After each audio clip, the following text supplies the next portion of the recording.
Hello good morning everyone. Last class में हमने types of groups को डिस्कस किया था। उसके अंदर हमने प्राइमरी और सेकेंडरी ग्रुप बताए थे कि कौन कौन से होते हैं और उसको हमने डिटेल में किया है। तो वो आपके 12 मार्क्स के लिए, उसके साथ साथ ये आज और कुछ ग्रुप्स हैं, अगर आप इनको भी एक्सप्लेन कर देंगे तो ये आपका क्वेश्चन इनफ होगा 12 मार्क्स में। चलिए, जो वो प्राइमरी और सेकेंडरी के अलावा आपके कुछ ग्रुप्स हैं वो इस प्रकार हैं। सबसे पहला है इसके अंदर फॉर्मल और इनफॉर्मल ग्रुप। फॉर्मल जो ग्रुप होते हैं ये इनके जो रिलेशनशिप्स होते हैं, इनके जो संबंध होते हैं, इनका जो इंटरेक्शन होता है बहुत ही फॉर्मली वे में होता है। ये बेस होते हैं एक रूल्स, नियम और सिद्धांतों के आधार पर। इसके अंदर जो ग्रुप के मेंबर्स होते हैं उनकी एक भूमिका होती है, वो फिक्स्ड होती है। क्योंकि ये फॉर्मल ग्रुप हैं इसीलिए इनके अंदर जो इंटीमेसी है, सहजता है, घनिष्ठता है, वो कम देखने को मिलती है। इसके अलावा ये जो बेस्ड होते हैं, किसके ऊपर बेस्ड हैं, एक स्पेसिफिक गोल के ऊपर बेस्ड होते हैं। इसी के कंपैरिजन लाइक मैं अगर आपकी बात करूं तो हमने पीछे सेकेंडरी और प्राइमरी, अगर आप चलिए मेरा क्वेश्चन यहाँ पे ये है कि जो हमने प्राइमरी और सेकेंडरी ग्रुप को एक्सप्लेन किया था तो फॉर्मल किसके सिमिलर जा रहा है, प्राइमरी के, सेकेंडरी के। तो आपको यहाँ पर ये क्वेश्चन का आंसर देना है। नेक्स्ट जो आपका है इनफॉर्मल ग्रुप, इसी के अपोजिट सारे पॉइंट्स हो जाएंगे। इसके अंदर वही फीलिंग होती है, हम की भावना होती है, ऑलवेज़ इनफॉर्मल वे में होते हैं, ज़्यादा स्टेबल होते हैं कंपैरेटिवली इसका जो साइज़ होता है वो लेस होता है फॉर्मल ग्रुप। देखिए पॉइंट्स सिमिलर होंगे, आपको थोड़ा सा याद कर लेना, प्राइमरी और सेकेंडरी की लास्ट वीडियो को देखना, बहुत सारे पॉइंट्स हैं जो आपको बिल्कुल सिमिलर मिलेंगे। तो आपको यहाँ पे बताना है कि अगर मैं प्राइमरी और सेकेंडरी की को इनके अपोजिट रखती हूँ तो कौन सा प्राइमरी ग्रुप होगा और कौन सा सेकेंडरी ग्रुप होगा।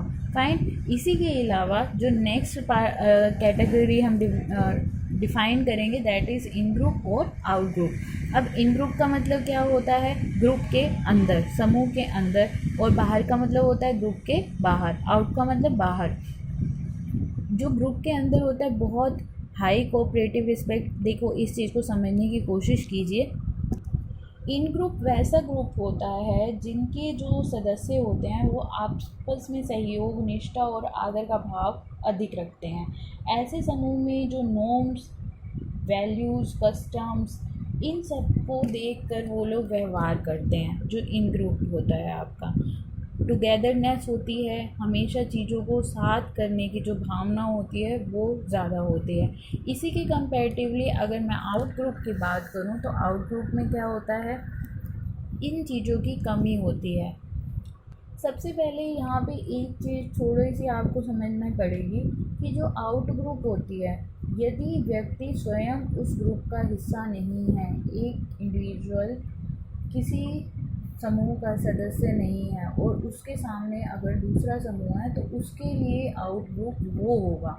फाइन, समझने की कोशिश कीजिए।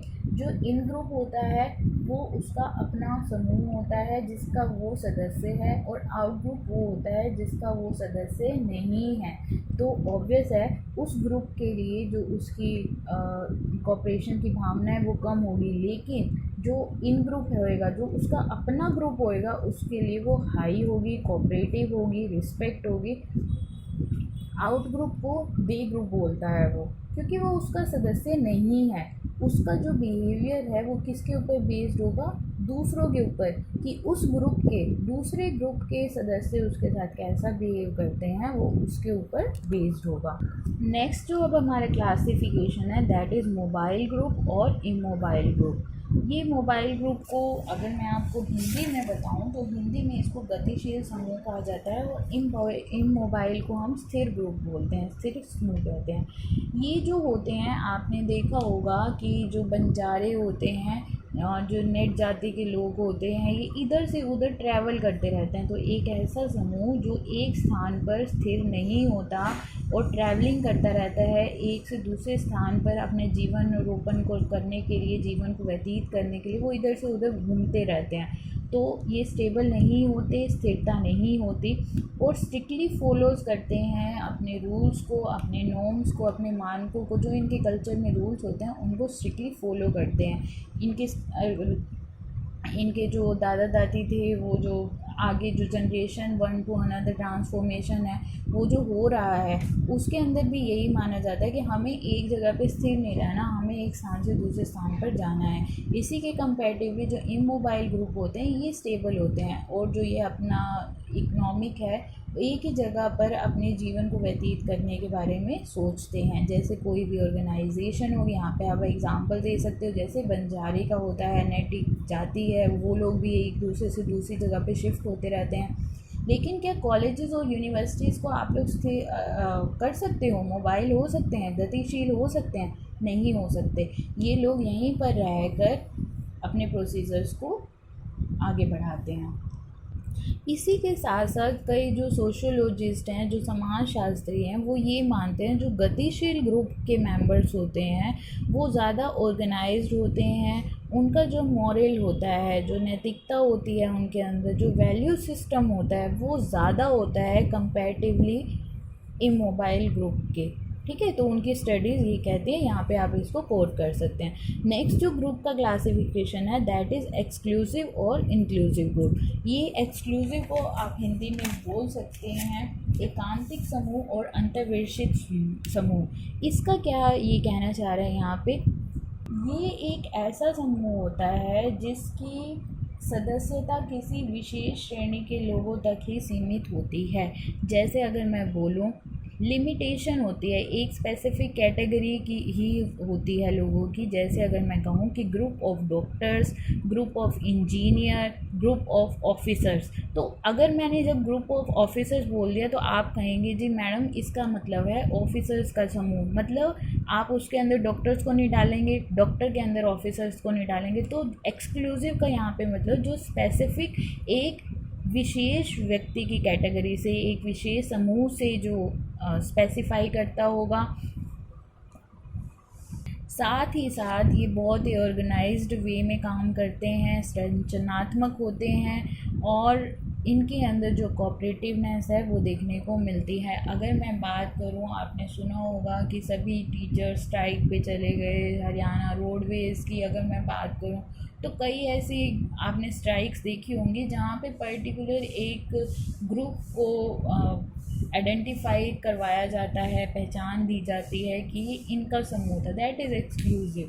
नेक्स्ट होता है आपका इंक्लूसिव। इंक्लूसिव के अंदर क्या होता है, ये आपको बड़ा अच्छा एग्जांपल दे रही हूँ मैं, पॉलिटिकल पार्टीज़, उसके अंदर किसी भी पार्टी का व्यक्ति, किसी भी कास्ट का व्यक्ति कभी भी एंट्री कर सकता है। ये इंक्लूसिव ग्रुप होते हैं, कोई भी व्यक्ति इसके अंदर कर सकता है, इसके लिए कोई स्पेसिफिक एबिलिटी नहीं होनी चाहिए। लेकिन अगर मैं कंपैरेटिवली एक्सक्लूसिव की बात करूं तो आपको डॉक्टर की डिग्री के लिए डॉक्टर की डिग्री चाहिए, डॉक्टर बनने के लिए, इंजीनियर बनने के लिए इंजीनियर की डिग्री चाहिए। लेकिन यहाँ पर ऐसा कोई स्पेशल आपको एबिलिटी नहीं चाहिए, कोई एजुकेशन नहीं चाहिए। लेकिन ऐसा माना जाता है, ये ज़रूर माना जाता है कि जो आपका इंक्लूसिव ग्रुप होता है, जब आप उसके अंदर एंट्री करते हो तो यहाँ पर आप कि जो दूसरे व्यक्तियों के साथ जो उनकी रुचि होती है, आपकी रुचि भी सेम वैसी मिलती है, आपका इंटरेस्ट वैसे। फॉर एग्ज़ाम्पल अगर मैं बीजेपी की समर्थक हूँ, पॉलिटिकल पार्टी का ये एग्ज़ाम्पल ले रही हूँ, अगर मैं बीजेपी की समर्थक हूँ लेकिन कांग्रेस के अंदर भी एक ऐसा नेता है जिनको मैं बहुत पसंद करती हूँ, तो मैं ऑब्वियस है वहाँ पे मूव ऑन कर जाऊँगी। तो दैट इज़ द थिंग्स कि आप का अगर कोई भी इंटरेस्ट एरिया वहाँ पर है तो आप लोग एक दूसरे से एक जगह से दूसरी जगह जब शिफ्ट हो जाते हो, दैट इज़ इंक्लूसिव ग्रुप।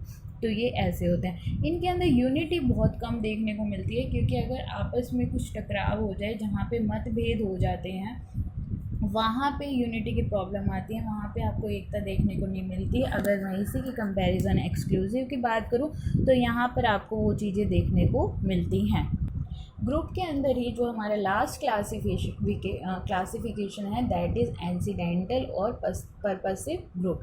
एंसीडेंटल को हम हिंदी में बोल सकते हैं आकस्मिक समूह और प्रयोजनात्मक समूह। आकस्मिक समूह को क्या होता है कि जो सडनली फॉर्म्ड होते हैं, बिना किसी रीज़न के जो बन जाते हैं, मतलब आपने कोई बिना किसी रीज़न नहीं, बिना किसी पर्पस के आपने पहले से कोई प्री प्लानिंग नहीं कर रखी होती। अगर मैं यहाँ पे सडनली जो डेवलप हो जाते हैं, मान लीजिए कि रोड पर कोई गड्ढा देखा आपने और उसको भरने के लिए आप तैयार हो गए कि भाई मैं इसको फिल कर देती हूँ, नहीं तो आने जाने वालों को दिक्कत होगी।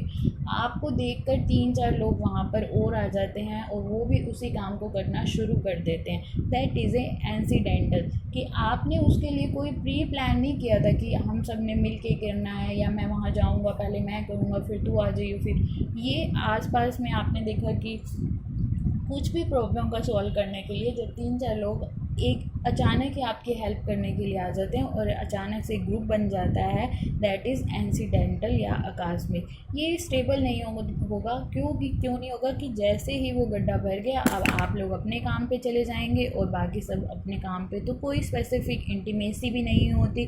ठीक है, काम पूरा हुआ, उद्देश्य की पूर्ति हुई और सभी अपने काम पर वापस चले जाते हैं। नेक्स्ट है नोट डेवलप इंटीमेशन रिलेशनशिप। यही अभी मैं आपको बता ही रही थी कि इन चीज़ों की कमी देखने को मिलेगी। नेक्स्ट होता है पर्पसिव। पर्पसिव नाम से ही क्लियर हो रहा है, जो कि उद्देश्यपूर्ण तरीके से किया जाता है, किसी न किसी पर्पस के लिए किया जाता है। जैसे कॉलेजेस एंड यूनिवर्सिटी, क्या पर्पस है कॉलेज का? क्या पर्पस होता है? आपने कॉलेज में एडमिशन लिया, कॉलेज आपको बीए की डिग्री देगा, आपका क्या पर्पस है? कि आपको शिक्षा ग्रहण करनी है और कॉलेज ने आपको शिक्षा देनी है, दैट इज़ पर्पसिव। नेक्स्ट होता है मेंटेन देयर स्टेबिलिटी। स्थिरता को मेंटेन करते हैं कि हर साल ये काम करवाना ही करवाना है, वो यहाँ से कहीं और शिफ्ट नहीं होगा। उसने अगर बनी है यूनिवर्सिटी, बना है कॉलेज, तो वो पढ़ाने के लिए बना है और वो कई साल से स्टेबिलिटी को दिखाएगा, उसके अंदर स्थिरता होती है। नेक्स्ट है purposive group members are closely to each other. वो एक दूसरे के जो मेंबर्स हैं वो एक दूसरे से लिंक्ड होते हैं, एक दूसरे से जुड़े हुए होते हैं। तो that is all about your types of groups. ये क्वेश्चन कभी भी अकेला नहीं आएगा, इसके साथ आपके ग्रुप की डेफिनेशंस आ सकती हैं, टाइप्स आएंगे और फंक्शंस आएंगे। तो बेसिकली कल हम फंक्शंस के बारे में पढ़ेंगे और उसको डिस्कस करेंगे, तो आपका ये जो ग्रुप वाला चैप्टर है ये कंप्लीट हो जाएगा। तो कल अब हम डिस्कस करेंगे फंक्शन ऑफ ग्रुप। एक ग्रुप के क्या क्या कार्य होते हैं।